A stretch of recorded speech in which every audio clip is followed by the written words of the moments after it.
오늘 읽으신 하나님 말씀 신약성경 마가복음 5장 21절부터 43절까지입니다. 좀 길지만 한 절씩 교독하도록 하겠습니다.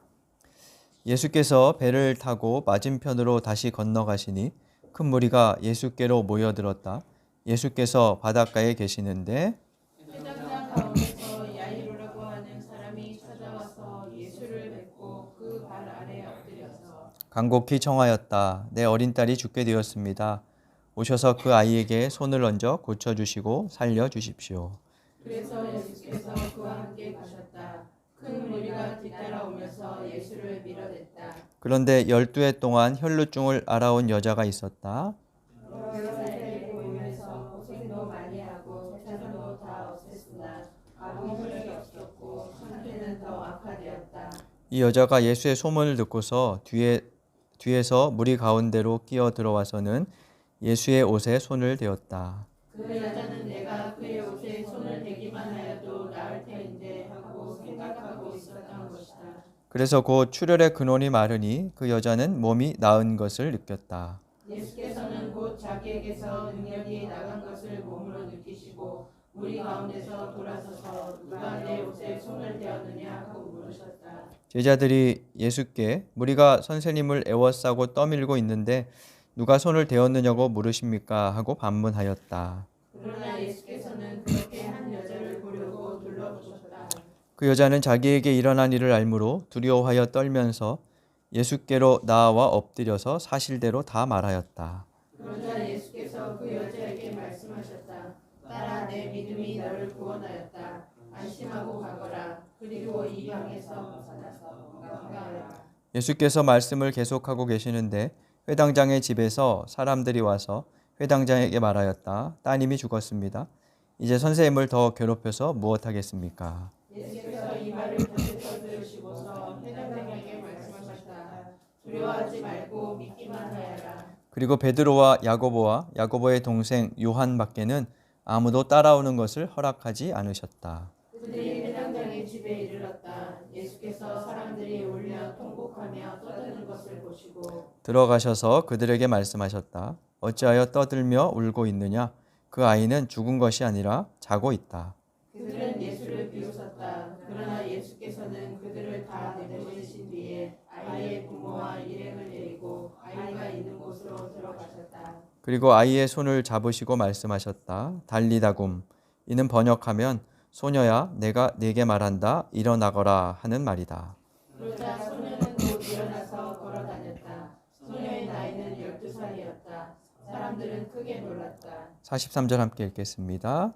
예수께서 이 일을 아무에게도 알리지 말라고 그들에게 엄하게 명하시고 소녀에게 먹을 것을 주라고 말씀하셨다. 아멘.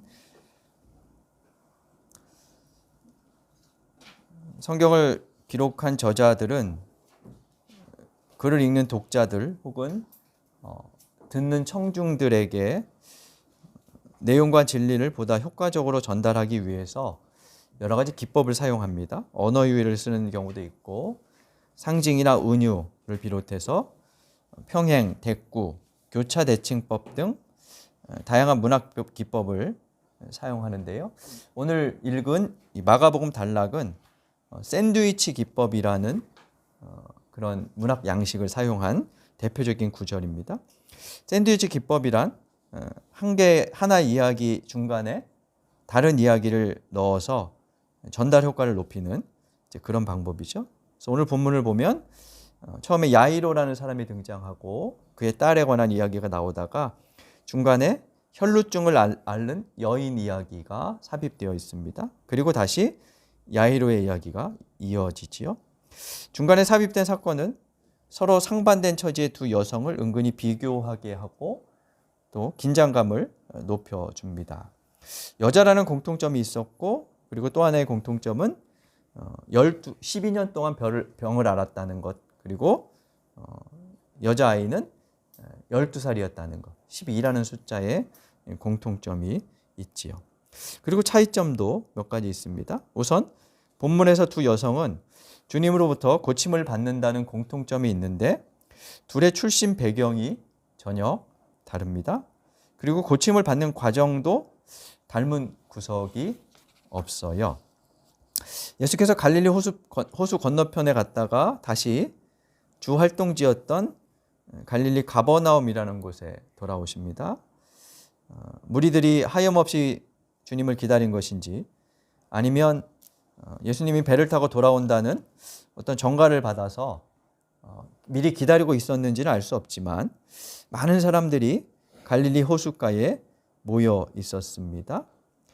이때 무리들 틈에서 한 남성이 나와서 자기 딸을 고쳐달라고 주님께 간청하지요. 그는 회당장 야이로였습니다. 5장 22절과 23절에 보면 야이로는 예수의 발 아래 엎드려 간곡히 청했다라고 이야기를 합니다.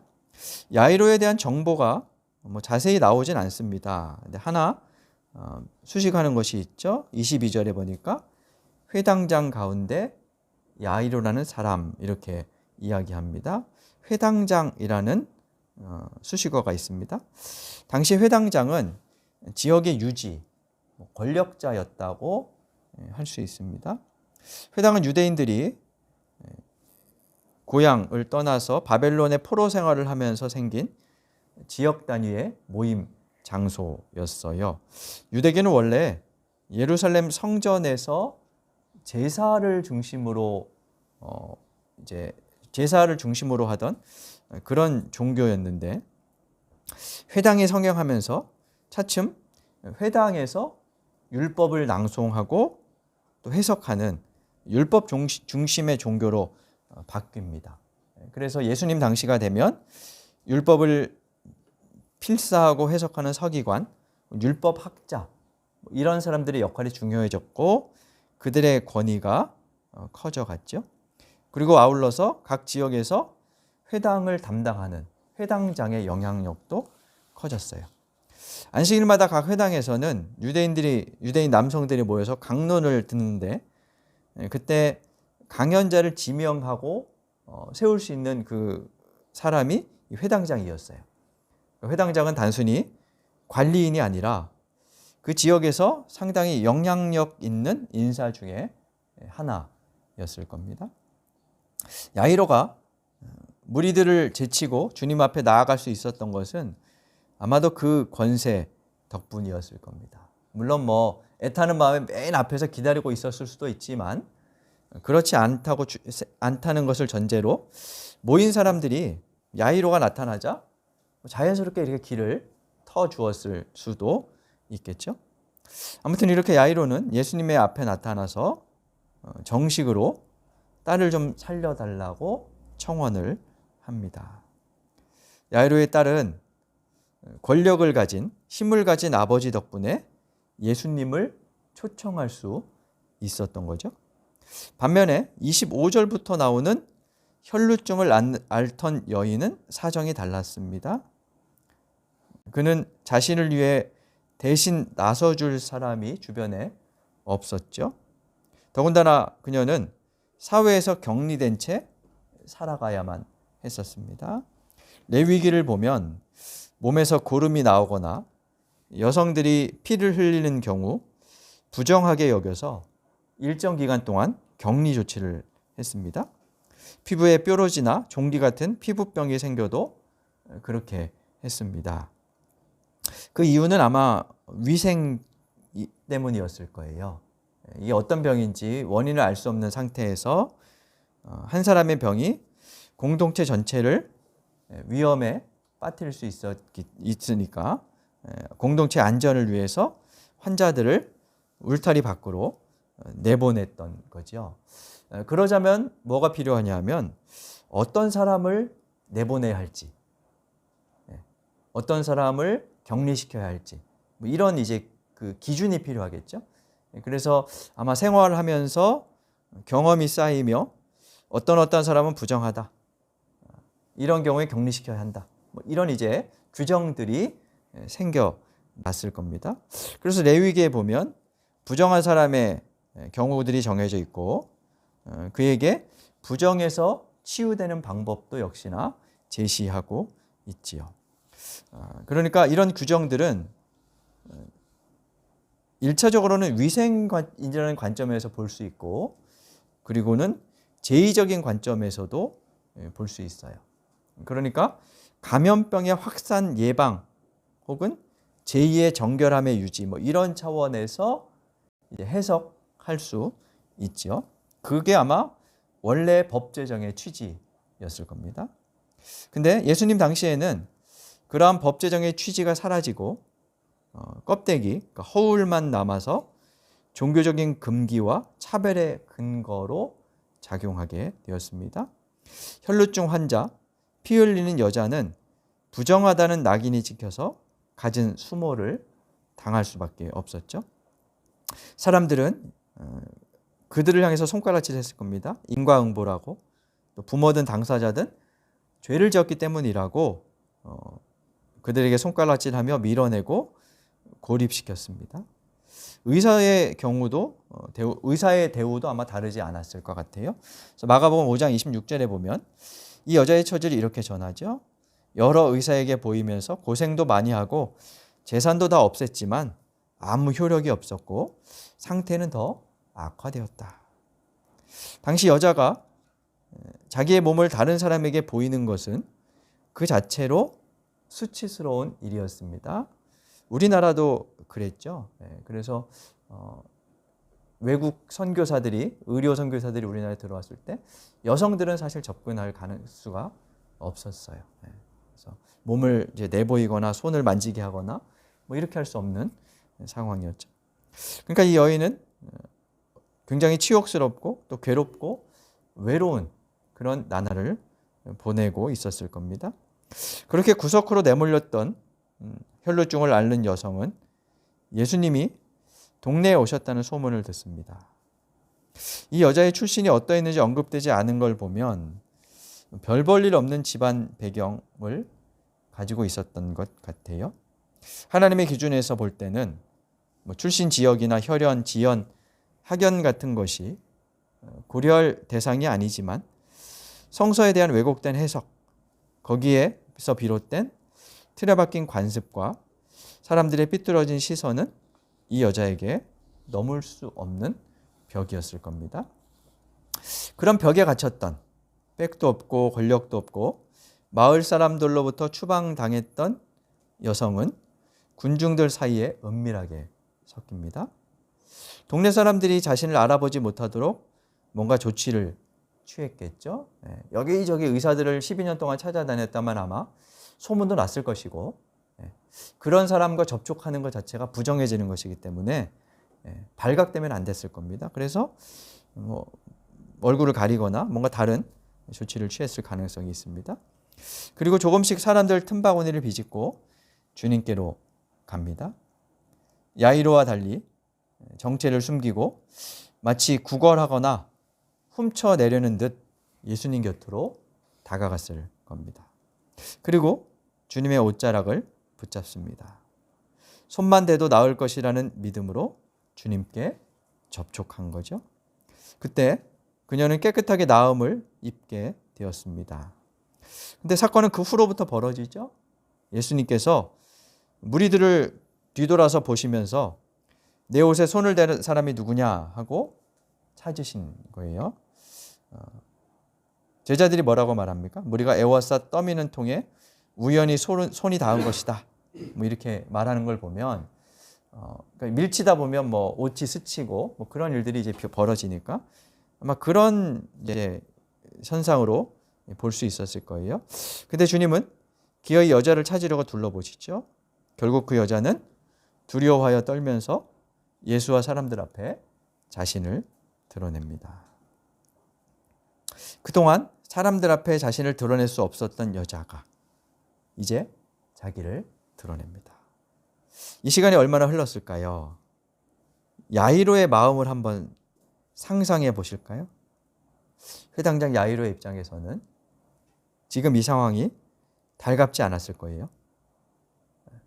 자기 딸이 지금 위급한 상황인데 빨리 가서 뭔가 조치를 취해야 하는데 예수님이 갑자기 멈추어 섭니다.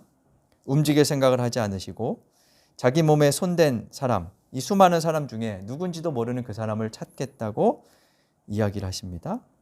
그게 못마땅했을 수도 있고 늦장 부리는 예수님이 야속했을 수도 있고 답답했을 수도 있겠죠.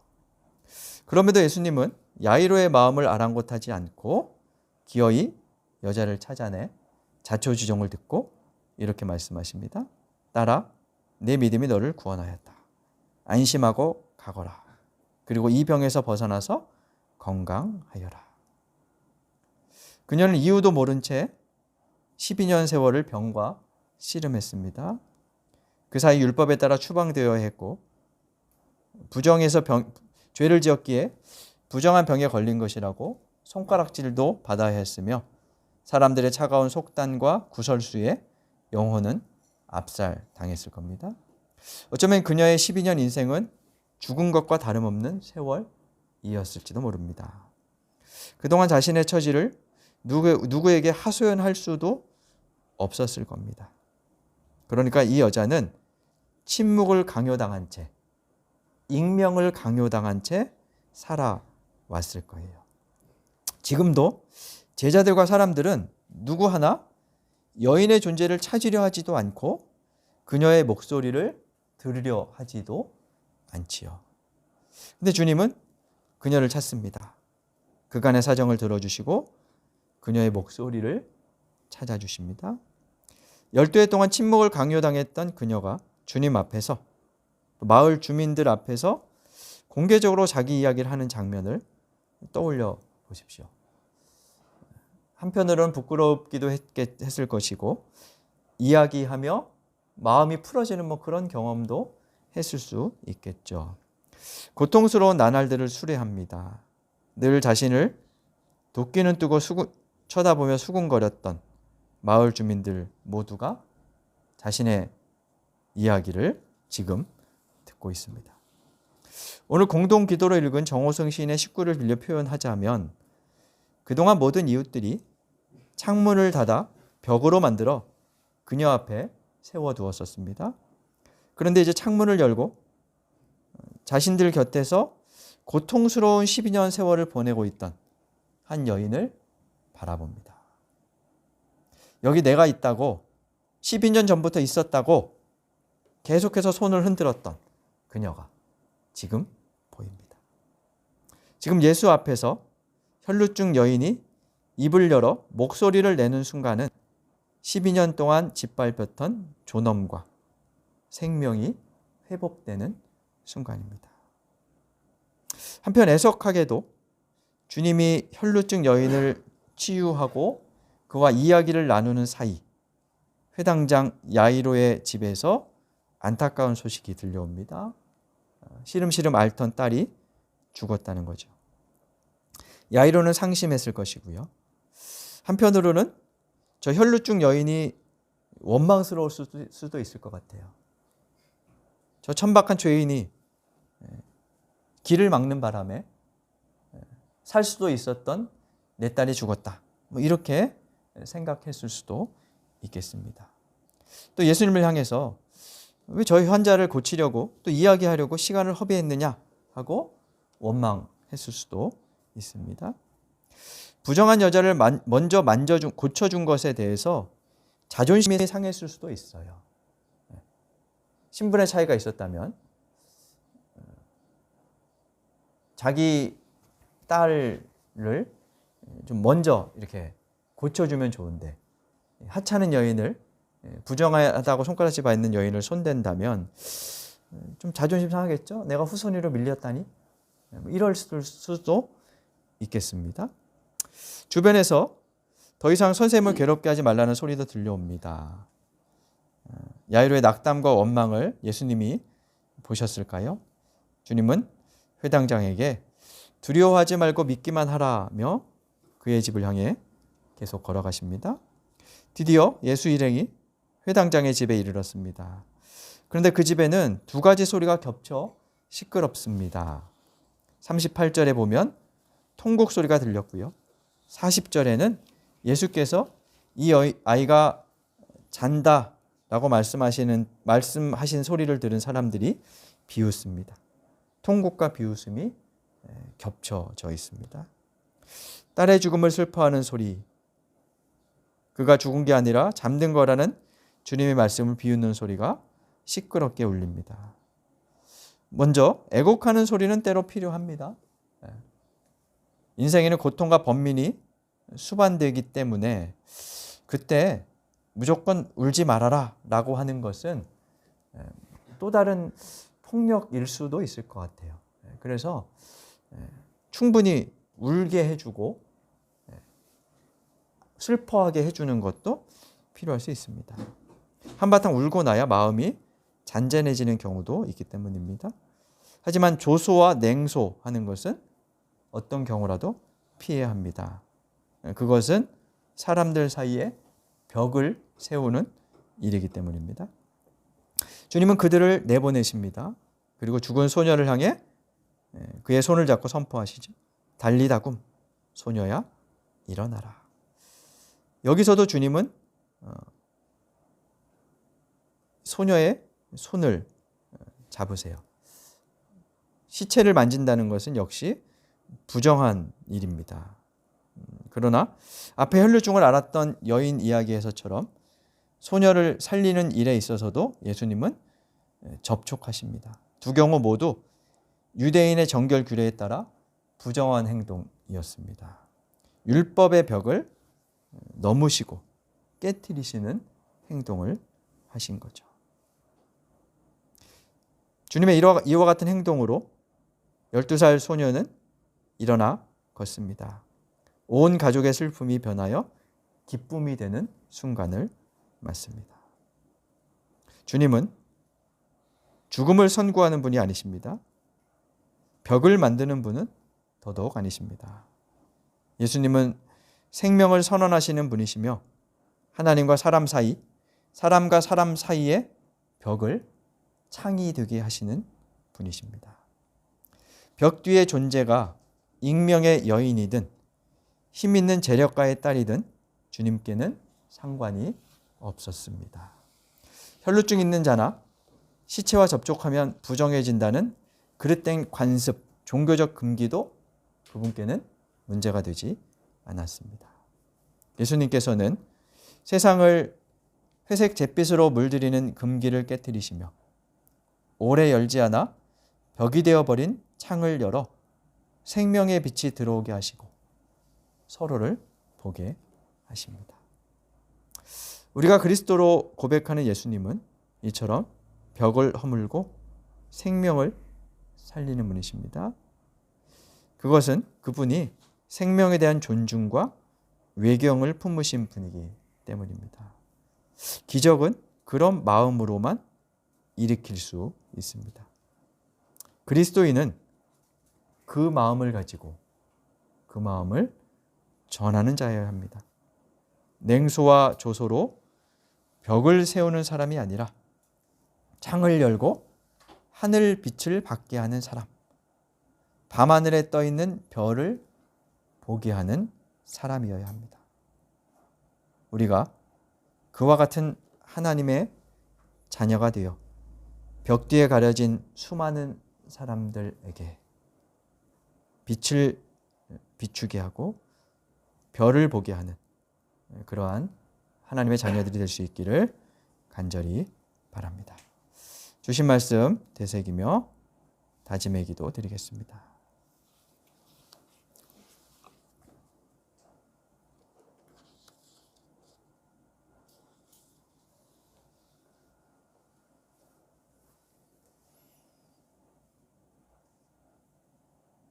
하나님, 똑같이 하나님의 형상으로 지음받았음에도 우리는 남들 위에 서려고 아등바등하거나 벽을 높이 세워 너와 나를 구별하려고 합니다. 그런 우리를 긍휼히 여겨 주옵소서. 폭력과 경쟁, 냉소와 적대가 아니라 환대하며 살 수 있도록 오래 열리지 않아 벽이 된 창문을 힘껏 열어젖혀 서로를 바라보는 저희가 될 수 있도록 도와주옵소서. 구석으로 내몰린 이들, 벽 뒤에 숨어있는 이들, 그래서 목소리를 잃어버린 이들과 함께 걸어갈 수 있도록 도와주옵소서. 예수님 이름으로 기도드립니다. 아멘.